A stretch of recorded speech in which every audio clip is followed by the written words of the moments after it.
If the New Orleans Saints want to see improvements in their offense without making the play caller change, they're going to need to come up with good answers to two questions. We got all of that and a little bit of lagniappe for you on today's episode of Locked On Saints.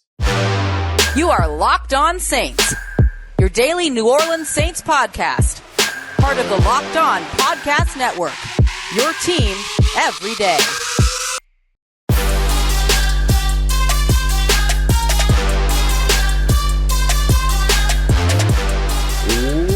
What is good, Who Dat Nation and Who Dat family? Welcome in to another episode of Locked On Saints, your daily podcast covering your favorite team, the New Orleans Saints, part of the Locked On Podcast Network, your team every day. Thanks so much, as always, for making Locked On Saints your first listen of the day every day. Don't forget, you can subscribe and follow always for free on YouTube or wherever you get your podcasts so you never miss the latest episodes. And as always, if you want to keep the conversation going one-on-one with me, take part in our exclusive film studies, Q&As, and much more, you can become a Locked On Saints insider by heading over to joinsubtext.com/LockedOnSaints today to join a community I would love for you to be a part of. As always, I'm your host, Ross Jackson, at Ross Jackson Nola on your favorite social media, your New Orleans Saints expert, credential member of the Media Saints News Network, Tuesdays on the Locked On NFL podcast, and here with you every single Monday through Friday on Locked On Saints. In today's episode of Locked On Saints, brought to you by friends at Gametime. Download the Gametime app, create an account, and use the promo code LOCKEDONNFL for $20 off of your first order.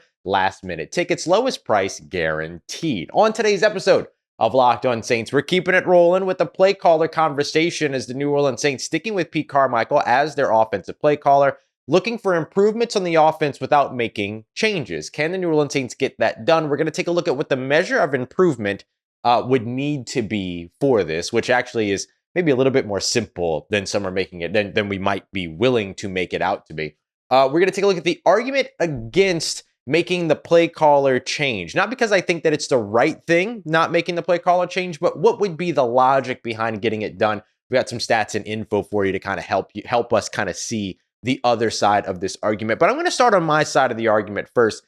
Can the New Orleans Saints make the improvements on offense that they need to make without making the play caller change? I'm going to tell you straight up, from my perspective, no, not necessarily. I don't think that they're going to be able to do this until there's a new voice that's maximizing the talent on this team. And whether that's at some point this season or some point next season, whatever it might be, whatever has to happen to get there, it will eventually get there one way or another, right? But if you look at where the New Orleans Saints have been over the course of the last 21 games, things don't look great. So we're not just talking about the Saints struggling here through the first 4 games of the season on offense. We've seen them struggling now for a season and 4 games. So we're not looking at the small sample size that we might feel like we are. But let me go away from my perspective. Let me go away from my opinion, because I've made my opinion very clear. Let's look at the opinion of a former general manager that's not specifically speaking on this case, but back in 2016, there was a rash of offensive coordinator changes, play caller changes. It was big. There were like 4 or 5 different ones that season. We're going to catalog some of those here in a little bit. But as a part of an NFL.com article that was highlighting all of these offensive coordinator changes and play caller changes, they spoke to an unnamed general manager, former general manager in the league, who had this to say: coordinators are judged by their ability to create plans that match the personnel, said one former general manager. Are the top players being put in position to exploit their talents? Are players being asked to do things that match their skills? These are questions decision makers must ask when evaluating play callers. If a coordinator fails to maximize the individual and collective talents of personnel, then you have to think about making a change. Okay, so let's go to those 2 questions, right? Let me take it out of me and my response. Maybe I'm overreacting, right? Let me take myself out of this. Let's look at those 2 questions from this former general manager. Starting off with the first one, are the top players being put in position to exploit their talents? You might have already answered the question, right? You might have already said no. You might have already said yes. Let's take a look at the talent, right? I'm going to start with just the skill position players here, just a few select folks. Michael Thomas, okay?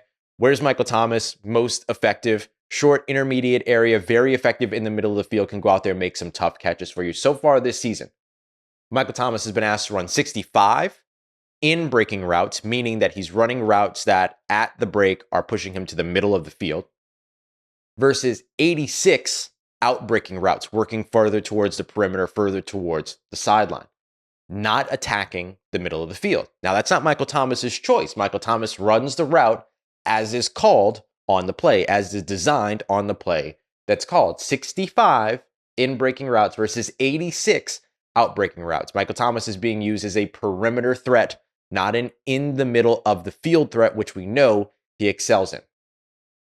Chris Olave, New Orleans Saints wide receiver opposite him. He's been succeeding, right? He's had some good games. I know he just had the one catch for 4 yards in this past game. So that's kind of what we have to look at is the splash plays. That's kind of where Chris Olave's season has been made thus far. That's not a bad place, but if you look all the way back at week 1, that was really the only time that we've seen him get that interesting usage that put him in situations where he was catching the ball with green grass around him, able to pick up yards, operating out of the backfield, doing all these interesting things. That has since gone away. Rashid Shaheed, simply not being used in space, simply not being hit in stride downfield.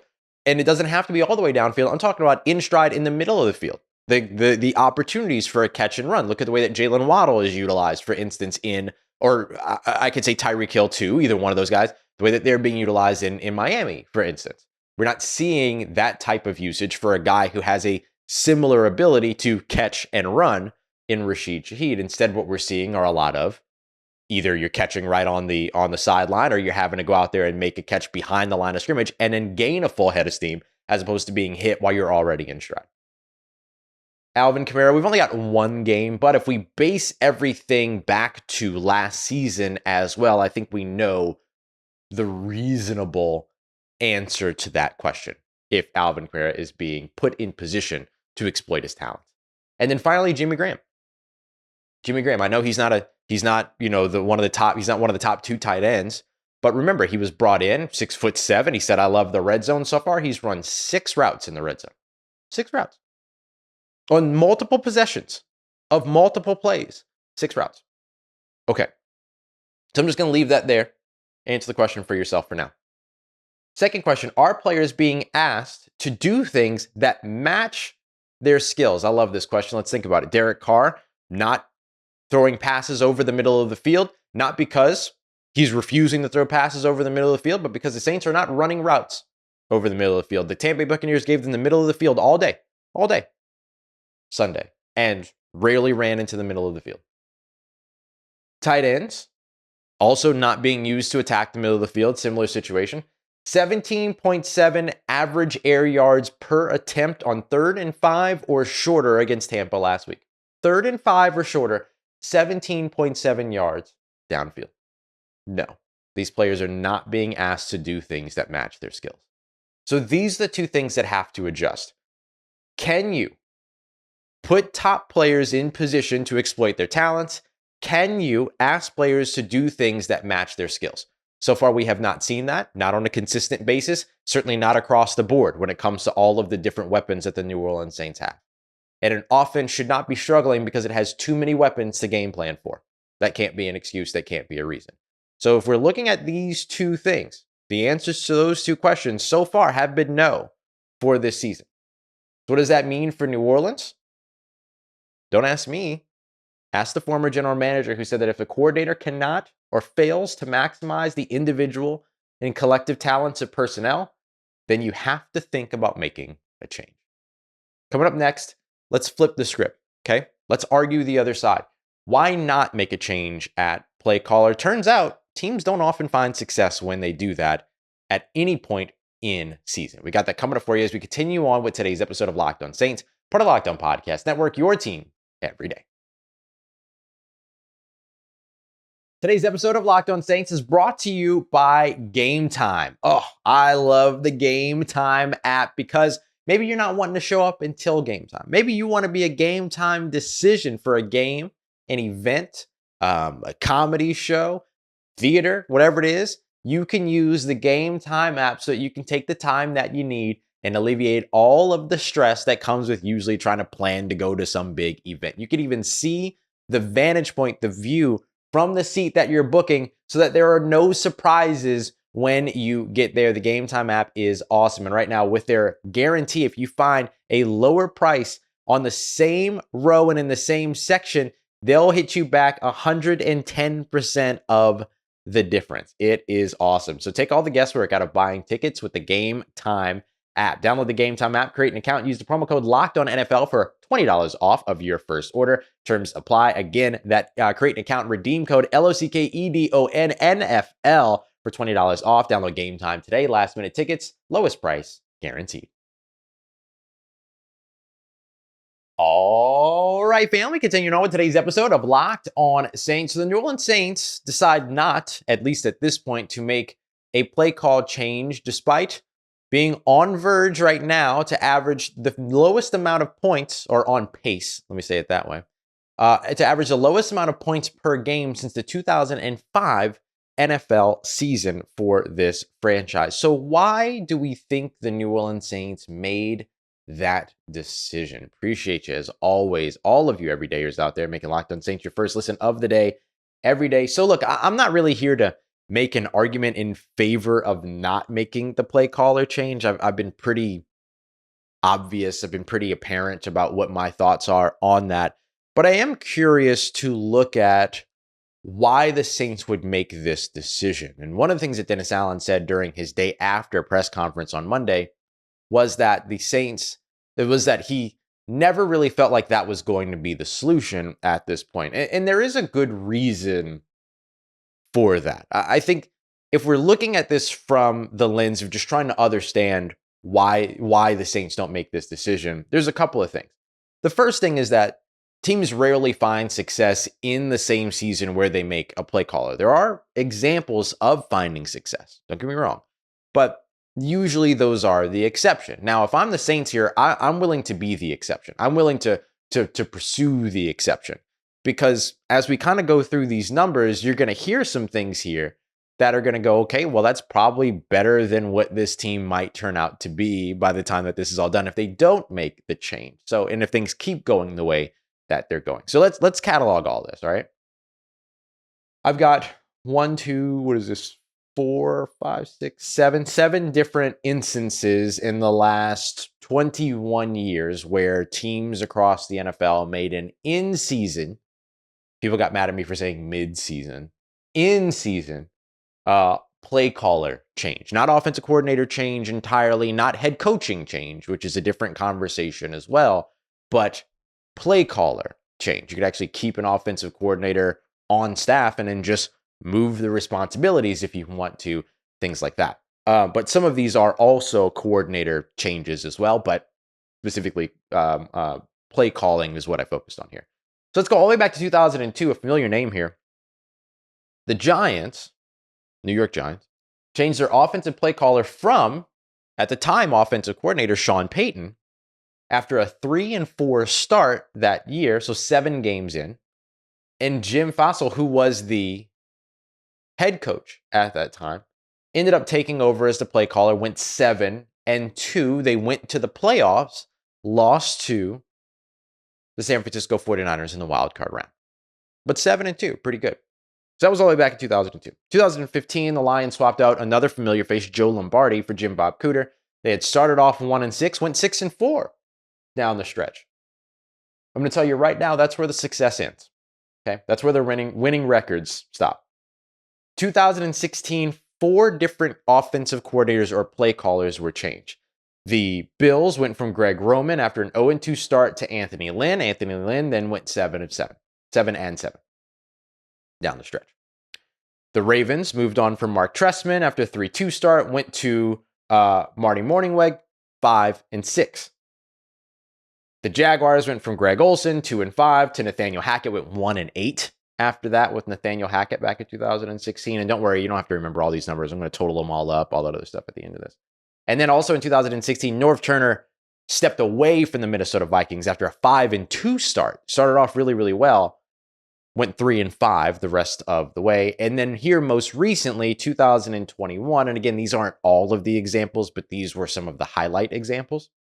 Dan Campbell took over the play calling responsibilities from Anthony Lynn, who we just talked about earlier, because Anthony Lynn and the Detroit Lions started off 0-8-1 in 2021. The team then went 3-5 to finish the season, winning 3 games on the year. So let's put all of that into perspective, okay? So that's just 7 examples. These are just ones that I grabbed that were like highlight examples, stuff like that. There are other examples of teams winning 2 games and then changing play callers and winning 2 games and stuff like that. These were some of the more variant ones. So to put it all in perspective, collectively, of these 7 teams that changed their play callers in recent history in season, they went 32-37, a 46.4% win percentage. If we apply that average to the New Orleans Saints, with 13 games left to go, the Saints go 6-7 the rest of the way, finish the season 8-9 for the 2023 season. 6 wins is the average. Now, that is extrapolating data points, that is alleviating context, that is not accounting for talent on the roster, right? That's kind of where we are here. And also, by the way, 46.4% win percentage out of those 7 occasions, 1 team going to the playoffs. That was the 2002 example for the Giants, when they actually went away from Sean Payton as the play caller.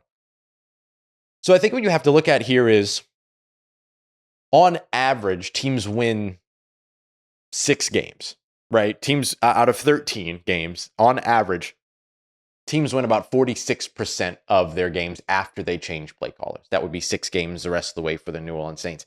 Do you think that this Saints team will win 6 games in the most likely scenario, which is that things don't necessarily get better, things inconsistently get better, kind of like last year, to where there were games like the Raiders and games like against the Rams where things looked really good, and then in the midst of that, there were the valleys as well as there were the peaks. So with an inconsistent improvement history already there for you to look at for New Orleans on offense, do you think that they would win more than 6 games? I think I said 6-9 earlier. I meant 6-7 down the rest of the stretch, because that's how math works. Tough to argue that the Saints would win 6 games if things continue where they are on the offensive side. 15.5 points per game isn't going to win you a lot of matchups, no matter how good your defense is. And the Saints are actually amongst the NFL's top 10, I believe it is, in plays per drive on the offense. So the defense isn't staying out there more times than they should be. They're not, the Saints aren't having a ton in 3 and outs. They're just putting together a lot of long drives that don't amount to points. So if the Saints continue to be that, and every now and then hit a peak, every 3 games or so through 13 games, 7 wins, 9-8? That could get them into the playoffs, but then what in the playoffs, right? Is there really, if you get into the playoffs that way, is that enough to say, look at the great job? I don't know. I don't think it is. So even in trying to make the case for not making the play caller change and trying to see what it is that the New Orleans Saints are seeing, unless there is guaranteed marked improvement, which you simply can't guarantee, it's hard to understand why this decision to not make a change is better than the decision of making a change. Now, maybe you wait a little bit longer. Some teams made their decisions after 0-2 starts. Some of them made them after 3-4 starts. Some of them were forced in the situation after 5-2 starts. We'll have to see if maybe the New Orleans Saints end up getting into that, 2-4 situation before they end up making this decision. But it's going to be tough. It's going to be tough to sell tickets. It's going to be tough to get people to buy in if they do that. Coming up next, we're going to wrap up the show with taking a look at the measure of improvement. What do you actually need to see for the New Orleans Saints offense to believe that things are getting better? Not that things are there, but that things are getting better. Well, the answer is simple, but getting to that result is not. We got that coming up as we continue on and wrap up today's episode of Locked On Saints, part of Locked On Podcast Network, your team every day. Today's episode of Locked On Saints brought to you by our friends at FanDuel. FanDuel is America's #1 sportsbook and our exclusive sports betting partner here on the Locked On Podcast Network. And right now, new customers can get $200 in bonus bets guaranteed when you place a $5 bet. That's $200 in bonus bets, win or lose, guaranteed for first-time customers when you put down a $5 bet. The New Orleans Saints right now, road dogs on their way to Foxborough, plus 1.5. You think the New Orleans Saints are going to be able to eke out a win here? You think they're going to be able to keep it within one? Well, maybe that's a great place to put that $5 down, because no matter what, you know you're getting $200 out of it. And because of that, you're going to be able to use all of it for things like a wide range of options like spreads, player props, over-unders, and much more. So go and check them out. Visit FanDuel.com/LockedOnNFL today to kick off the NFL season. FanDuel, official partner of the NFL. Let's get it. Who Dat Nation, wrapping up today's episode of Locked On Saints to look at what we think the marked improvement needs to be that shows that the New Orleans Saints are in process of getting better. Not that they've arrived, not that they've gotten there, not that they've fixed all of the issues, anything like that. Just that they're getting there. And I think actually, even though I draw that delineation between can you tell that the team is getting better versus can you tell that the team has gotten better, right? I think it's actually the same result. You have to win games. You got to win games. And to an extent, you could say, well, Ross, they've got to score points and they've got to, gain the yardage and they've got to up their red zone efficiency. All of those things also go into the definition of winning games. Like, it's just that simple, right? Like, if you're not doing those things, you're probably not going to win many more games this year. That's why maybe when I lay out all of that information and I say, hey, on average, 46.4 win percentage, a lot of you might be going, well, that's 46.4 better than what they've got, than what they've done over the past two games. I get that. I understand that 100%.